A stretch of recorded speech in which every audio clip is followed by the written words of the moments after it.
first match of World Cup qualifying is in the books. Serbia gets a tough 3-2 win over the Republic of Ireland. I didn't think it was pretty throughout the match, but let's start from the beginning, from the starting lineup. It's usually what I like to do.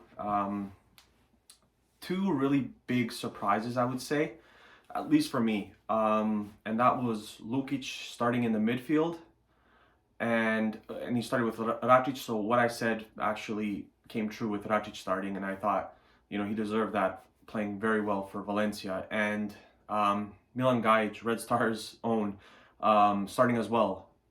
Those were the two, I would say, I would call them shockers almost. Mitrović in net isn't that surprising. Vlahović up top, I don't think surprised many people either. Mladenovic, he's been in really good form for the national team, so it kind of makes sense that he got the nod over some other players.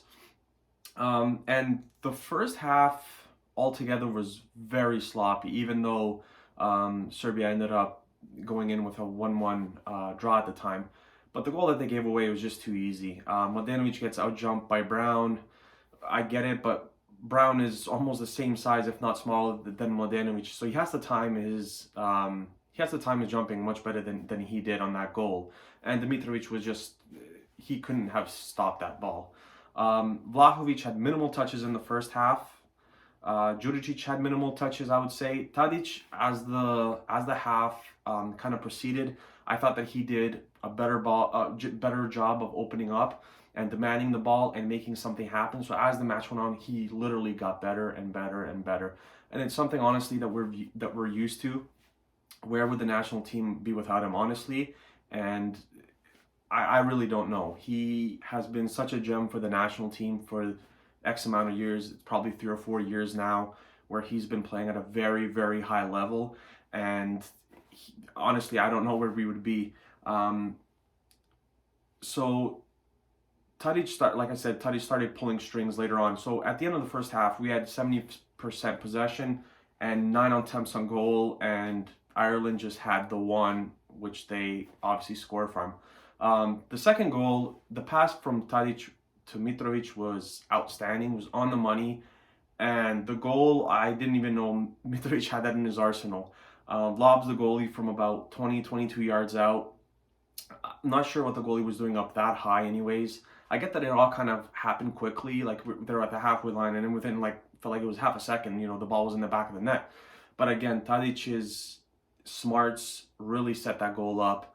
That was Mitrovic's 37th goal for the national team, and quickly scored the 38th, which ties him with Bobek as the best scorer for the national team. So I don't want to congratulate him yet because he's tied there, but it's a very, very important goal for him. It was a very important game for Serbia overall, with the way that the match kind of, I would say, panned out in the end. And I had a goal again by Mitrović. Like, what else is new? It's just what he does. And I'm happy for him. And it was a big win overall. What I want to talk about is the other Mitrović in the back line. He has to be much better. There was a play at the start of the second half, where I don't think it was a penalty, but it was kind of like a shout from some of the Irish players. Like, he has to avoid making stupid mistakes that can cost us goals. Like, when he plays really good, he's such a solid guy to have in the back line with his experience. And then Milinkovic, who obviously is getting more and more experience, but also with a guy like Pavlović, who's kind of coming up now. And he played very well today, but he can't make those mistakes. And on the goal, like, the header's got to be much better, sending it back to Mitrović. The header's short, Ireland cuts it off, they square it and they score, and it's 3-2. And now you're kind of in a panic with 4, 5, 6 minutes left in the match. And now you got to kind of defend for your life, so to say, because you don't want to. 3 points is what Serbia needed from this match, and I said it yesterday as well. With a shorthanded Ireland team, their first and second goalkeeper hurt. This is their third goalkeeper. Like, you had to get the win today. I mentioned it a few seconds ago. Pavlović, I thought, was really good today. He has this knack for kind of bringing the ball out from the back line and kind of skipping midfield and almost looking like an attacker going forward.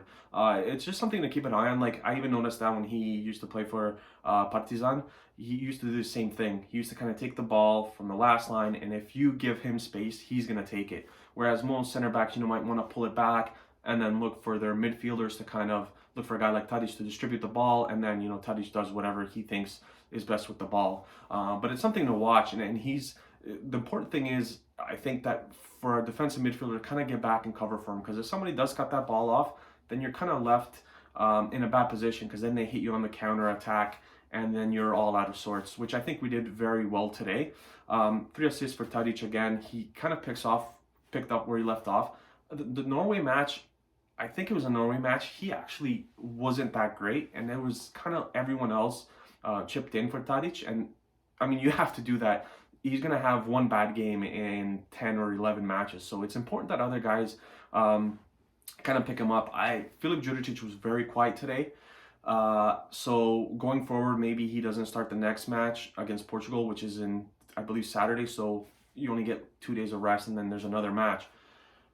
I wouldn't put it, so based on the lineup that Stojković put out today, I wouldn't be surprised if he just goes with Mitrović and Vlahović up top against Portugal. I don't think he will do it, but Vlahović I thought was outstanding today. Like, his work rate is, for a kid, I want to say, like a 19, 20-year-old, it's outstanding. Like, he will come, to halfway line, collect the ball, wait for Tadić and Đuričić or whoever is there to kind of open up, and then, get them involved in the play, and then he kind of takes off and goes towards net. But I was surprised. Like, you look at his goals, and he's been scoring quite a bit this season for Fiorentina, but his hold-up play is outstanding, and it's something that reminds me of kind of like what Diego Falcinelli does in terms of just the hold-up play, not the goal scoring. So before anyone yells at me, I'm not comparing him into that sense, but he's excellent at holding up the ball, kind of like even what Mitrović provides.